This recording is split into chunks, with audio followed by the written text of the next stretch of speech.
Praise arrives like light through a crack. You pull back. The warmth feels wrong. Ears flush. Words meant to lift, you do the opposite. An old reflex tightens beneath the skin. Comfort becomes brittle. You do not smile the way others expect. You do not relax. The compliment hangs in the air. It waits. Something inside recalibrates. Not hostile, not grateful, exactly. It's guarded. A small, stubborn distance forms. A containment. A quiet refusal. Time elongates. Under the surface, a memory stirs. It's a history of aligning carefully. A habit of keeping the center sound. This reaction is silent. It is precise. It holds. It chooses containment over immediate display now. This is for those who feel unsettled by praise. For those who habitually answer praise with stillness. For those who sense reward as a risk. You have learned to measure safety in silence. You notice how words land. You feel the tilt beneath the tone. You perceive the subtle mechanics of social exchange. Others may call it modesty, reserve, or aloofness. You know it as an instinctive boundary. It arrives without fanfare. It shapes ordinary gestures, averted eyes, smaller movements, a softer voice, a withdrawn posture, a steadying breath before reply. The pattern follows you from room to room. It shapes conversations and becomes part of how you travel in public. There is a private standard you obey. It keeps you anchored. It signals where you will not bend. It is not loud. It's not performative. It is steady. It is yours. You wear that reserve as an internal map that guides what touches your core in daily exchanges now. The mechanism behind this is regulatory. The nervous system acts before conscious narrative. When praise appears, it can function as an unexpected input. The body seeks stability. That is adaptation. Internal regulation follows. The autonomic system assesses novelty. Signals travel quickly. Heart rate shifts. Breath patterns change. Muscle tone adjusts. Neurochemical processes alter effective tone. These changes are not judgments. They are calibration. For some people, praise aligns with predictable reward and social bonding. For others, praise departs from anticipated patterns. That departure triggers a distinct response. The system reduces external influence. It narrows the aperture of receptivity. The key, that narrowing, is protective. It conserves internal coherence. Key, the response is learned. It accumulates from repeated contexts. Key, it becomes a stable set point. Set points can be conservative. Key, they favor preservation over rapid openness. This favors consistency across time. It limits sudden shifts in identity expression. Thus, the reaction to praise reflects a broader regulatory strategy. It reveals how the organism maintains equilibrium in social environments. It is not about moral choice. It is about maintaining a working internal state.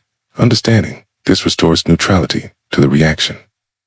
It permits recognition that resistance to praise is a form of organization within the body itself. This calibration operates below deliberate thought. It is anticipatory. It learns probability across relationships. Over time, the body encodes patterns of safety and risk. Case that conflicts with those patterns is treated as potential volatility. K. The system enacts subtle contractions. Those contractions feel like neutrality or reserve. They are functional.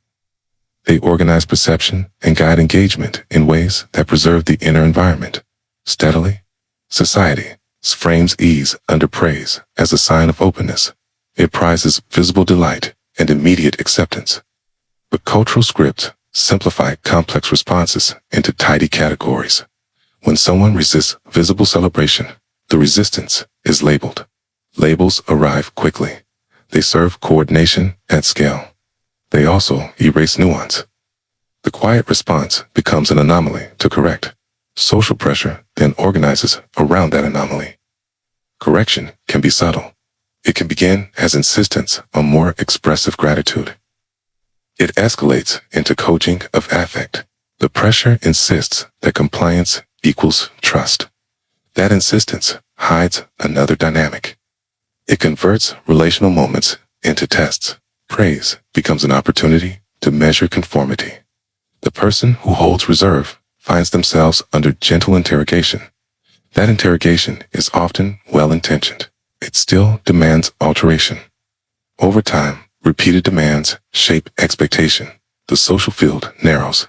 Conformity reduces unpredictability for the group. It also creates a quiet violence against difference. The pressure to display gratitude overrides private calibration. It rewards surface compliance. It punishes steady reserve with insinuations of coldness or indifference. Those insinuations then generate further internal tightening. The cycle perpetuates. The body learns that praise predicts pressure to perform. The internal posture shifts toward caution. Silence becomes safety. In that light, the social script reveals itself as a mechanism that enacts power through normative affect. The misunderstanding is not accidental. It is structural. So resistance to praise is thus recast as a political and social fact as much as a personal trait. It sits at the intersection of expectation and preservation. It creates an economy of expression where private rules are scrutinized, judged, and often quietly suppressed by strangers. This pattern is not a deficit. It is an internal capacity. The unease with praise can be read as a stabilizing force. It functions to preserve coherence across contexts. It's that same sensitivity that brackets praise also preserves values and priorities. It narrows the field of what can alter the inner landscape. It protects the boundaries that define personal continuity. There is integrity in that protection. It is a form of self-consistency. It resists immediate remodels of identity for social currency. This resistance produces steadiness. It creates continuity between past and present states. It favors plausible maintenance over spectacle. Such steadiness has practical implications for identity. It cultivates predictability within the self. It reduces the likelihood of being reshaped by transient approval. The posture signals a preference for internal alignment. It signals that coherence matters more than transient acquiescence. A preference is a form of authority. It means that the inner life remains the reference point. It means that external praise does not automatically rewrite private standards. There's dignity in maintaining an internal frame. That dignity is not loud.